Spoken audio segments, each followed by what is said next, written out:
జిల్లా అధ్యక్షురాలు గోదావరి అంజిరెడ్డి గారికి మరియు ముఖ్య అతిథి రాజేశ్వరరావు దేశపాండే గారు, మా పట్టణాధ్యక్షుడు ద్వారకారాయణ గారు మరియు అసెంబ్లీ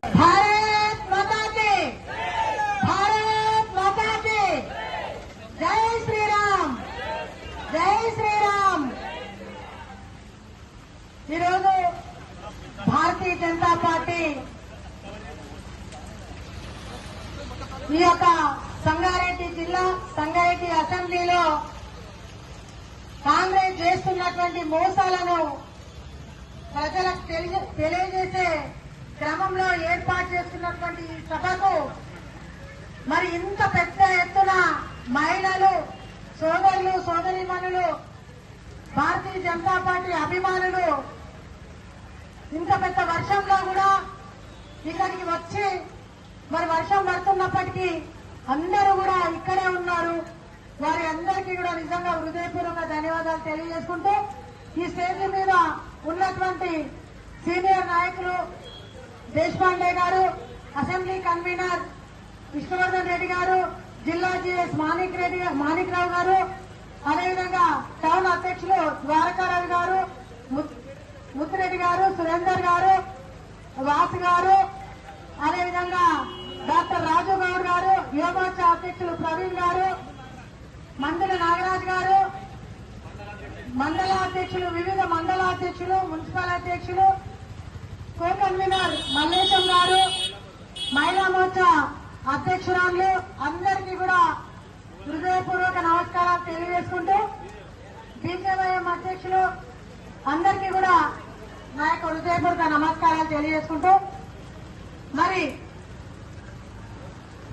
ఈరోజు తెలంగాణ రాష్ట్రంలో కాంగ్రెస్ పార్టీ అధికారంలోకి వచ్చి ఎల్లుండికి సంవత్సరం 7వ తారీఖు వస్తే సంవత్సరం. ఈ సంవత్సర కాలంలో వారు చేసింది ఏమీ లేదు.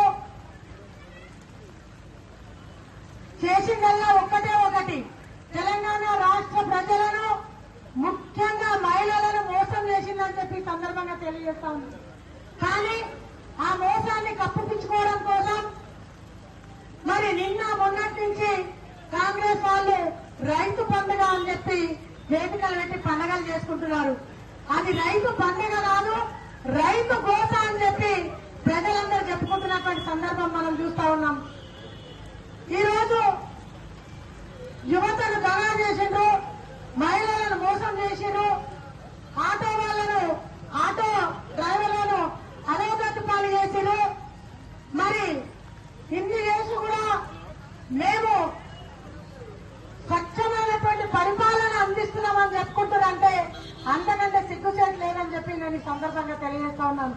మీరు చేసిందేదో ఒక్కటైనా ప్రజలు నిజంగా ఇది స్వచ్ఛందంగా చేసిరు అని చెప్పుకునే విధంగా ఉందా అని చెప్పి మీ అందరినీ అడుగుతా ఉన్నాం. మరి ఈ రోజు రైతులకు 2 లక్షల రుణమాఫీ అని చెప్పి 2 లక్షలు ఉన్నటువంటి రుణమాఫీ ఉన్నటువంటి వాళ్ళందరినీ పక్కన పెట్టి ఏదో 50,000, 60,000 తక్కువ ఉన్న వాళ్ళకి రుణమాఫీ చేసి సంకలు గుద్దుకుంటున్నటువంటి కాంగ్రెస్ పార్టీని చూస్తా ఉన్నాం. మరి 6 గ్యారెంటీలలో 60 మోసాలు, ఏ ఒక్కటి కూడా నెరవేర్చలేదు. మరి 2023లో కాంగ్రెస్ పార్టీ అధికారంలోకి వస్తే మరి స్టూడెంట్స్ కి అందరికీ కూడా గర్ల్స్ కి స్కూటీ ఇస్తా అని చెప్పిండు. ఏ ఒక్కరికైనా ఇచ్చినా అని చెప్పి సందర్భంగా అడుగుతా ఉన్నాను. మహిళలకు ఇచ్చే 2,500 ఏదైతే బీఆర్ఎస్ టీఆర్ఎస్ ప్రభుత్వం ఇస్తుందో వాళ్ళు ఇచ్చింది మీకు సరిపోవట్లేదు.